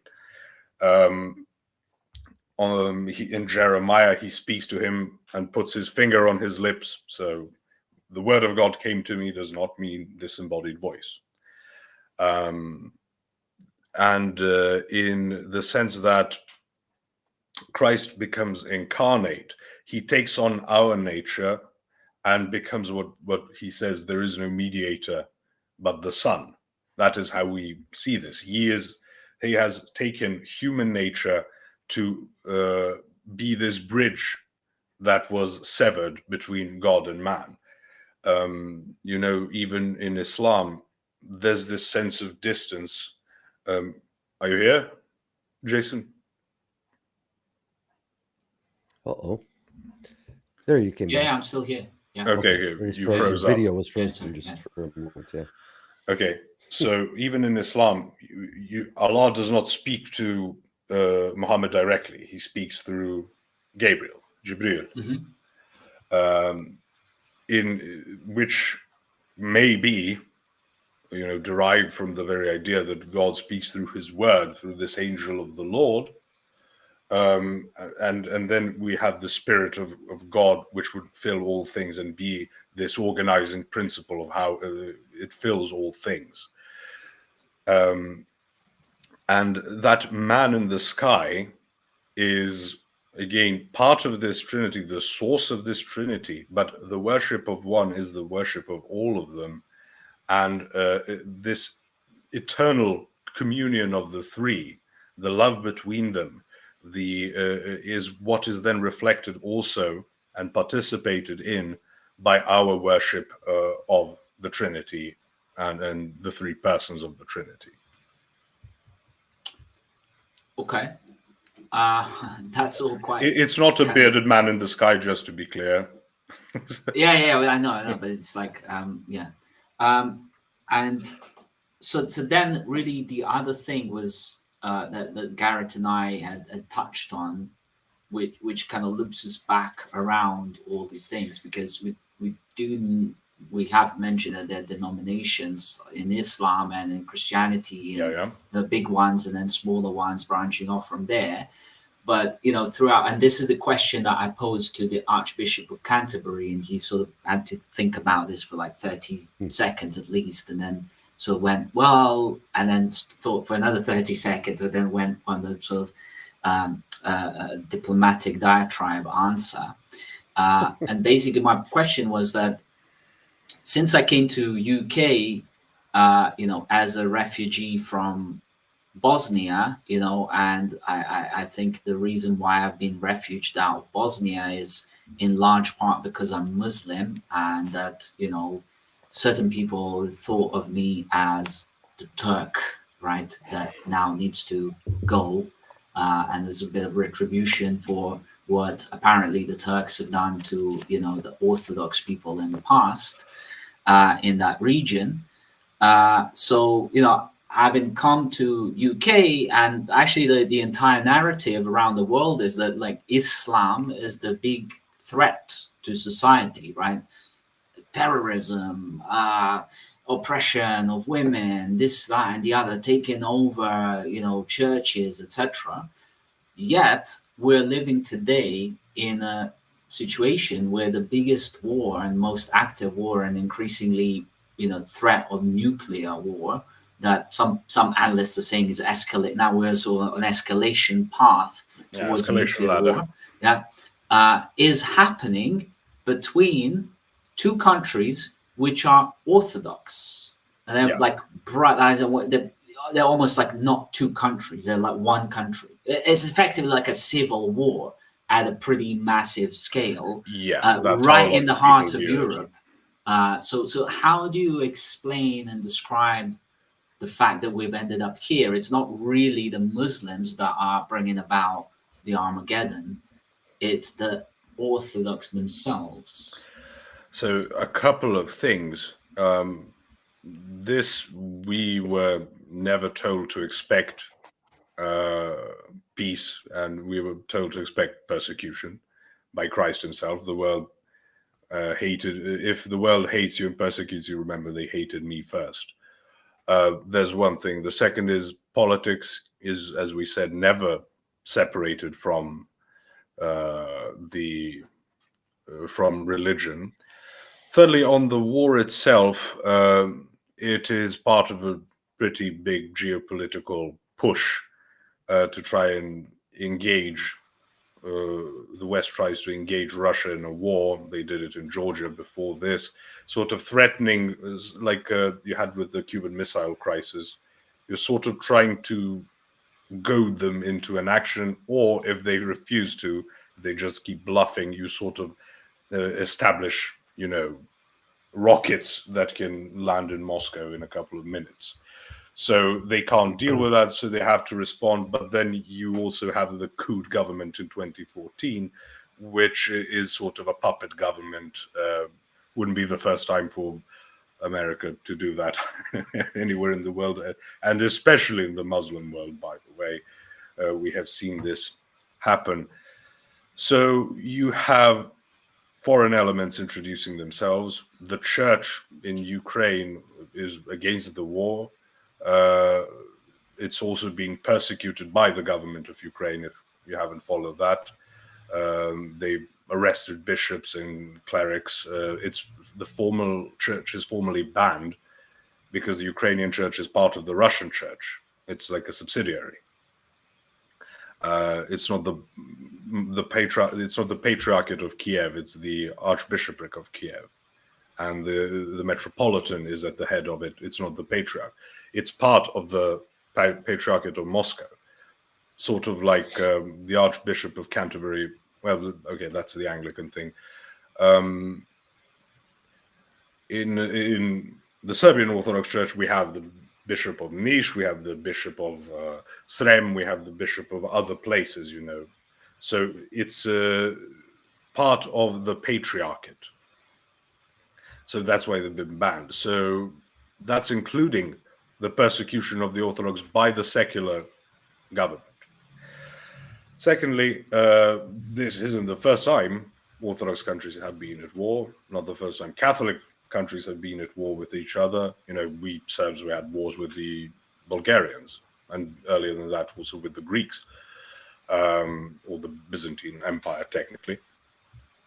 So like it happened with Islam, as I said, immediately after Muhammad dies, you have Ali and Aisha going at it with each other, the Battle of Yamama.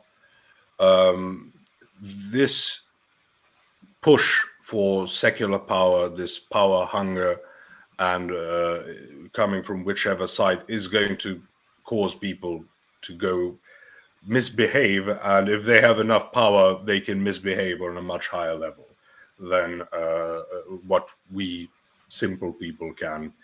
So it's not just about going for the cigarette or the girl at the bar or for a drink.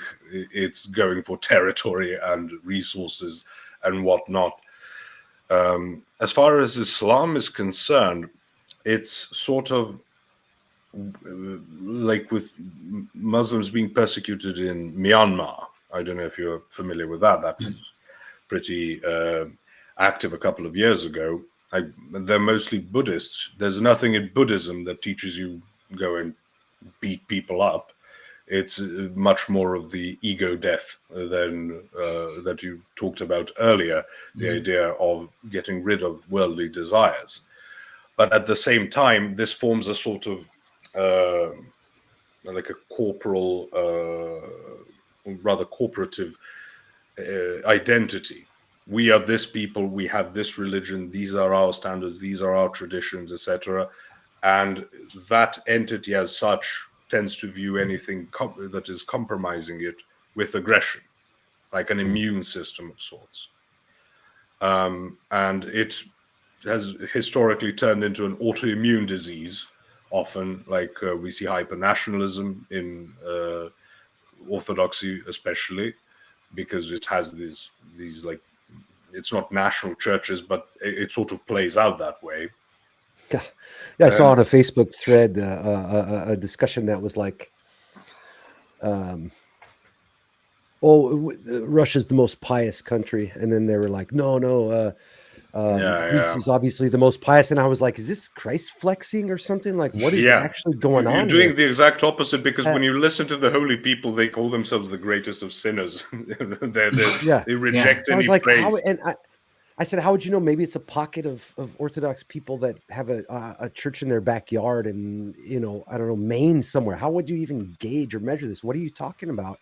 Exactly. And then the conversation stopped when I asked, like, what is the purpose of this conversation? Yeah, it becomes, I'm Orthodox because I was born Orthodox, and I'm baptized, and, you know, I celebrate like 3 feasts a year.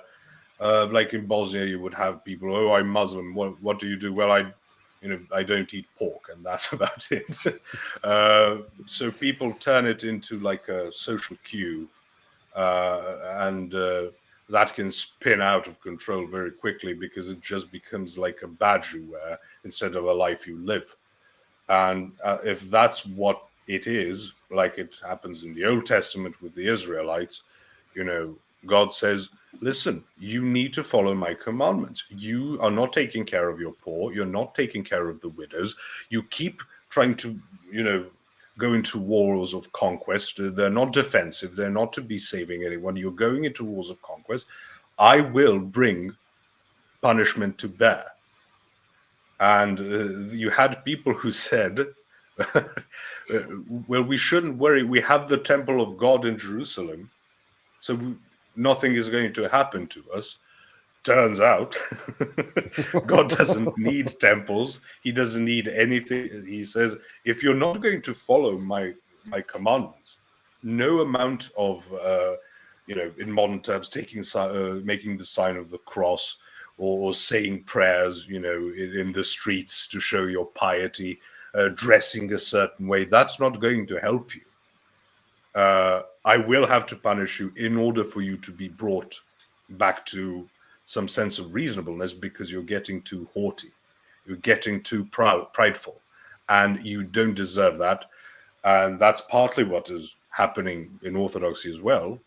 But then we sort of, because of the threat of escalation to a pretty annihilatory level, we see this as somehow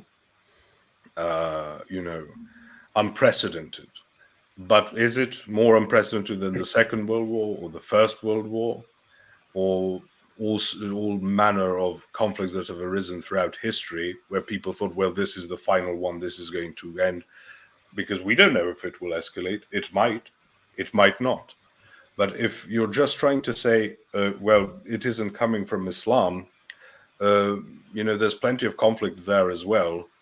Afghanistan and Pakistan keep, encroaching on each other, doing air raids and stuff, sending militias to each other.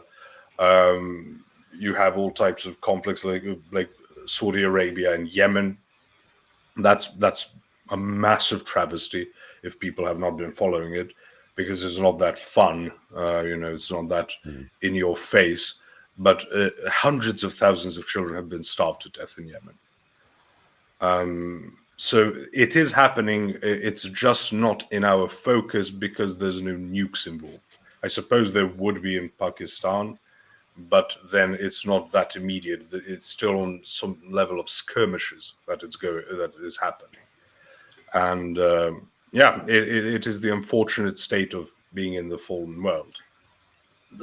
Okay, so I go to follow up with another question then. It's like, because there seems to be, like, I had recently just shared this little kind of Instagram clip, right? That some imam in the mosque is saying, good afternoon, everyone, right? Welcome to the mosque talk today, right? And I also welcome the non-Muslims, right, in the mosque. And then he proceeds to say, today we're going to talk about jihad, right? And he goes, I'm joking, right? And it's like, and there's a couple of guys just get like, oh, yeah. So I find that extremely funny, right? I can find it funny.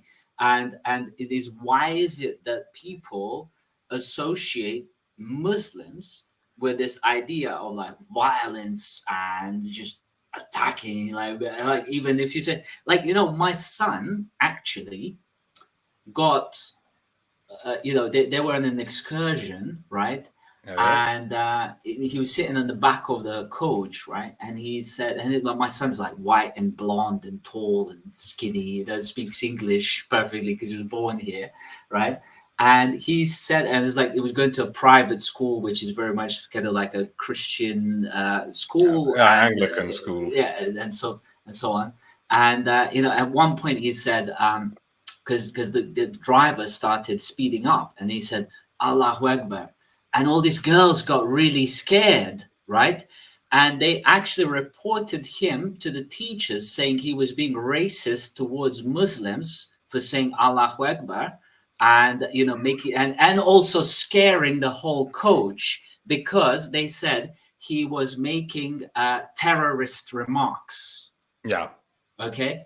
And so he got pulled up by the teachers to be basically sanctioned, cautioned, whatever, right? And and the teachers were, why were you doing this, blah blah blah? And he said, well, I'm Muslim. And they're like, are you kidding us? What are you talking about? And it's like, yeah, I'm Muslim. And I was just saying Allahu Akbar because, praise be to God, hopefully we don't die, right? And if I do, I'll be like, mentioning God, the last thing, right? And they sort of turned around and went like, oh my God, these girls were being actually derogatory towards you, right? They should be the ones who kind of apologize if anyone's to apologize. So I went there and they said like, look, I understand, right? But the point is, as I don't even take offense to it because I'm used to it. The point is that Islam is seen as a religion of this kind of unadulterated violence and just kind of slashing up, blah blah blah, while actually in practice, we could make arguments that actually even those like First World War, Second World War, etc., were predominantly Christian led and induced violence and atrocities, etc., etc. Right. So how do you sort of reconcile this? Right. So it's sort of people see the violence coming from Christian nations, and then there are going to be differences when you get certain types of Protestantism on the rise, because they see people who don't agree with them as so vile that they're actually it's good to wage war on them because they're heretics. But it's seen culturally as it is in spite of Christianity that people get violent, Christian nations get violent, but it is in spite of Islam that Islamic nations aren't. That's the view of it. Islam, if in its sources, is also pretty much on the war path, but Muslims tend not to be. That's why my experience, at least, has been. It's sort of like introducing Muslims to like hadiths, which talk about, like if someone coming to Muhammad after a raid and said, hey, in the raid, we killed the women and children. Should we not do that? He says, it doesn't matter. They are of them. So they are of the others. So it's fine to do it. And you have Muhammad, expelling Jewish tribes because he had a dream they would betray them. In one case, which is sort of funny, there's a Jew who somehow like nails down like a Muslim woman's like garment, and she stands up, it tears, so she becomes exposed, and he expels the entire tribe. Actually, it wouldn't be tribe; it's the clan, so less than a tribe, but a constituent part of the tribe. So there you have expelling of those kinds. You have the behavior towards people after the conquest of Mecca. And that is when things start to escalate, in Islamic history and even in the Quran, which isn't ordered chronologically, as you know. It's ordered in length of the surah. So people think of it more like the Bible if they're not familiar with this fact. So the later, as the number of surahs grow, it's later chronologically, and it isn't. And you get this position at the beginning. It's like, oh, Christians, Jews, and Sabians, I bring you the good message from the Lord, etc. So sort of the Sabians were just sort of thrown in there, I suppose, because they're quite polytheistic. But then things start to, ramp up. So the Jews are out, it's just us and the Christians, and then the Christians are out, and it's Islam against the world, basically. And it has these, violent commandments, but people then just experience it from that level, sort of like the stream I did yesterday is people listen to what people in the Israeli government say, and they say, oh, well, I guess that's what the Bible teaches, and they completely pervert things in order to allow for what's happening there, I think Gaza and in southern Lebanon. I do believe that those commandments are there, but I don't believe Muslims follow them. They're not just going out and just slaughtering people, but that is in spite of those commandments, but also due to a lack of a caliph, because there is no caliph, so to speak. This is why the Islamic State tried to establish a caliphate, and people who suffered most from that were other Muslims who were deemed as insufficiently pious. They didn't know the Quran by heart, so they are spreading corruption across the land, and that's one of the allowances for violence in the Quran, spreading corruption across the land. I can't remember the Arabic phrase for it. So it's dealing with the mushrikun. So at the same time, I keep contrasting that with regular Muslims who are just living their lives. They're not out, hunting for the infidels. But if it's a foreign thing, you will tend to associate it with negative aspects of it. That's not to say that people who are Christian don't become violent. We've seen, if nothing has been shown in the Old Testament, is that Israel does not tend to follow the commandments. They're still Israel, and even in the Quran says, "O Jews, remember when I favored you over all the nations," right? So the Quran obviously claims to be the continuation of the Old and the New Testament, the Torah and the Injil. But they still keep failing. They keep doing things that were banned, including child sacrifice, which you think would be the easiest one not to do. Hey, killing a kid, well, try not to. And they still do it because they believe they get something out of it by interacting with this smaller deity, this lesser spirit that can, you can strike a deal with. Right. So I still have lots of questions, but I think we probably ought to leave it to another episode, because this is like fascinating, venture through lots of different like belief sets and history and insights, right? Hard to draw any like real conclusions out of it. I just have more questions as we go on. No, we can do this again, definitely. That would be fantastic. So we should we can keep going. I mean, even if you guys want to set another time, I can schedule it properly too. If we want to project it out, I mean, well, you two can arrange it and then let me know. I've got a pretty free schedule. So if we're going to get into Islam proper, it's one thing to interact with Islam on a cultural level. It's another thing to engage with it on a theological level. As I said, most Muslims just live their lives, and then even they get slaughtered for it by these people who are sort of mad. The leader of ISIS was called Abu Bakr al-Baghdadi. So his name wasn't Abu Bakr. He called himself the Abu Bakr of Baghdad. And Abu Bakr is, father of Aisha and the first rightly guided caliph and so on. So he is invoking this ancient right to rule over these lands in a proper sense. He is like the first rightly guided caliph, etc.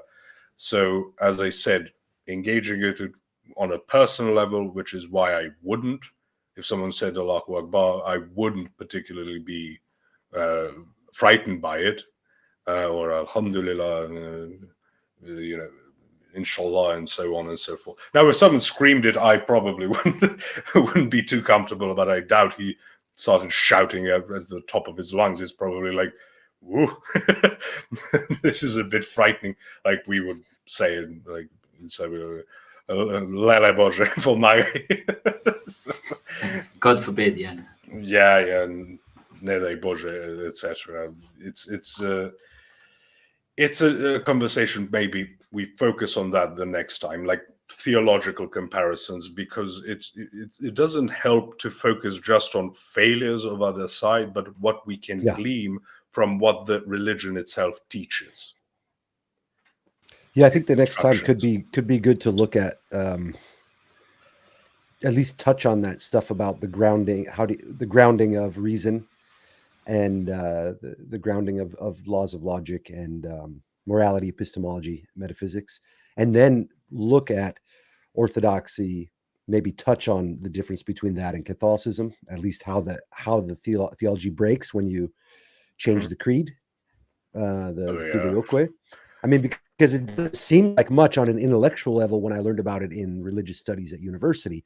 Oh, well, they're concerned about this one little thing in the creed. But then when I finally, over years, have come to see, oh, when you mess with the foundation of the house or of the theology, and it leads to huge fractures later on, and an impossibility of theology being true, or an inability to defend the theology philosophically in a coherent manner. So if we establish those bases and then start to examine what are Islam's claims and are they coherent, what are Orthodoxy's claims and are they coherent, and Catholicism and so on, and we could even touch on the New Age stuff through that lens. I think that's very, very useful and fun, engaging. Yeah, and that's precisely the kind of mix of questions that I've got coming up, literally kind of going into the New Age and also trying to correlate and see how that's coming up, like where that's coming from at all. And I think it's quite a juicy topic, right? And it's the very, very sort of pertinent to the times that we're living in. Yeah, and we should refrain from doing what a lot of people do, and what's really annoying me in any type of discussions, it's comparing what you believe in theory and what others believe in practice. That is,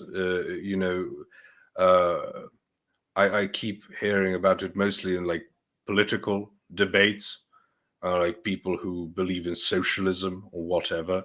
They're going to solve all the problems, and then anytime an example is given of a socialist country, it makes things worse. But it doesn't matter, because in theory, we're going to help everyone and we're going to be happy and everyone's going to have money and no inequalities, etc. And then what happens is you get like an oligarchy that's worse than a capitalist one. But in capitalism, you get an oligarchy. That's also not something to be denied. So I dislike theory. Mine is in theory, so it remains in this Platonic ideal that cannot go wrong. But yours is in practice, so you have to answer for it, and that's not good for anyone. Which is why I think we should focus on theology, and both in Orthodoxy, Islam, and if we would call it theology, the teachings of the New Age groups.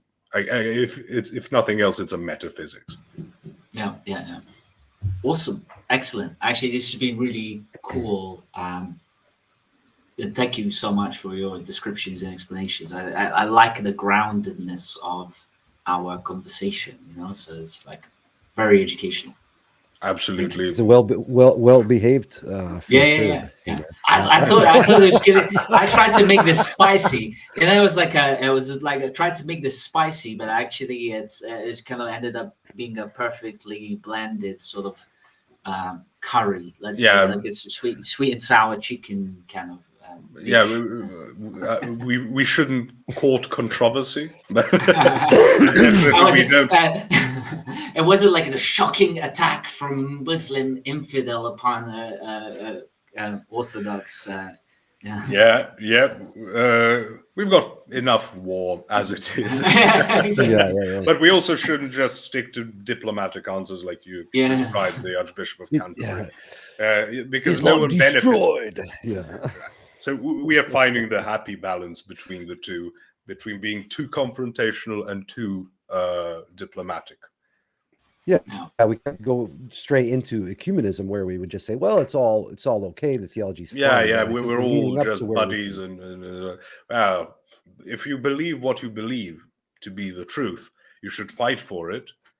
And hopefully, in this manner, we stay away from both scimitars and longswords. But